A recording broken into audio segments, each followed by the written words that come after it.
जन्माष्टमी के दिन कुछ असामाजिक तत्व बुर्का पहनकर मुस्लिम समाज को बदनाम करने का कोशिश करते हैं। यहाँ के समाज सेवी युवा एकता मंच के केंद्रीय अध्यक्ष बाबू इमरान हसन यहाँ पहुंचे कोतवाली थाना एफआईआर करवाने के लिए। मुस्लिम समाज को टारगेट करने का कोशिश क्यों किया जाता है, यहाँ के पीड़ित परिवार भी पहुंचे हुए हैं। आइए उनसे जानने की कोशिश करते हैं। बाबू कोतवाली थाना पहुंचे, क्या वजह है?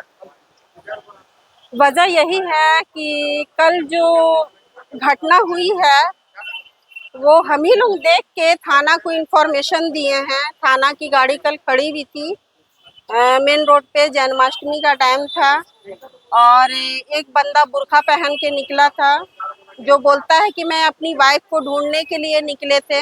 बुर्का पहन के वो अपना वाइफ को खोज रहा है। वाइफ को खोज रहा, क्यों खोज रहा? ऑलरेडी वो हिंदू है, अब बुर्का पहन के निकला है ढूंढने के लिए, तो वो साड़ी और सूट पहन के क्यों नहीं निकला है? उसको साड़ी और सूट पहन के भी निकलना चाहिए था। और इस प्रकार से ऐसा माहौल हमारे रांची का माहौल खराब करने के लिए वो जन्माष्टमी के टाइम पे निकला है, तो ये तो बहुत बड़ा साजिश है। आपको कैसे पता लगा वो सर आपको ये कुछ कर रहा है? उसका चाल से मैंने पकड़ी, उसका हाथ से मैंने पकड़ी, उसके पाँव से मैंने पकड़ी कि उसका चाल भी वैसी ही था और उसका हाथ भी इस तरीके से हिला के चल रहा था, क्योंकि लेडीज में थोड़ा चाल अलग होता है और जेंट्स में थोड़ा चाल अलग होता है। और ऑलरेडी वो बुर्का पहन के बहुत बड़ा साजिश रचा किया है, हमारे हिंदुस्तान को बदनाम किया जा रहा है। आपको कैसे पता लगा वो गुमला क्या है?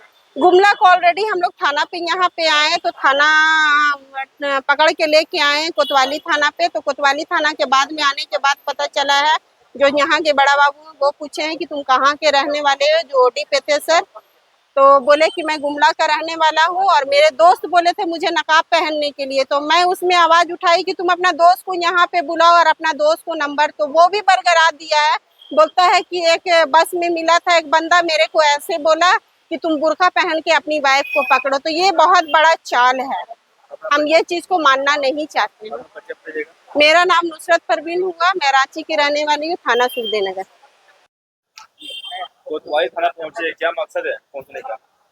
देखिए, मकसद ये है कि हमको रात में हमारी बहन हमको फ़ोन की, इसके लिए काफ़ी रात हो जाने के कारण हम इनको बुला नहीं पाए, लेकिन हम लोगों में बात हुई और सुबह हम लोग बोले कि हम लोग कोतवाली में मुलाकात करते हैं।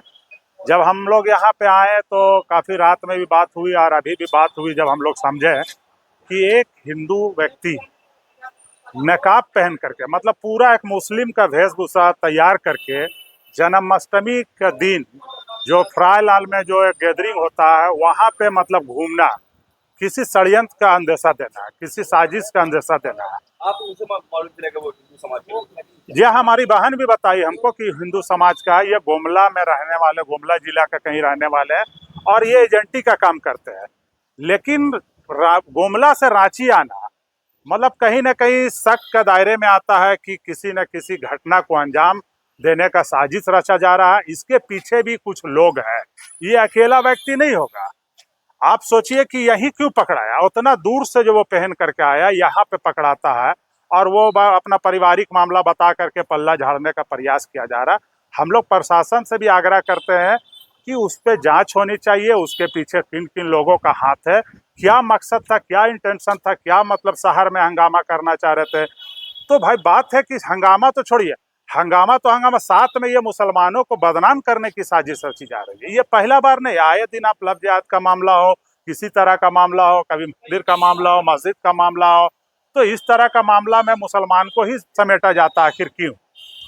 हम लोग देखिए, क्योंकि हम लोग हिंदुस्तान में रहते हैं, हम लोग गंगे जमनी तहजीब के लोग मानने वाले लोग हैं। आपको कैसे पता चला कि वो गुमला क्या है?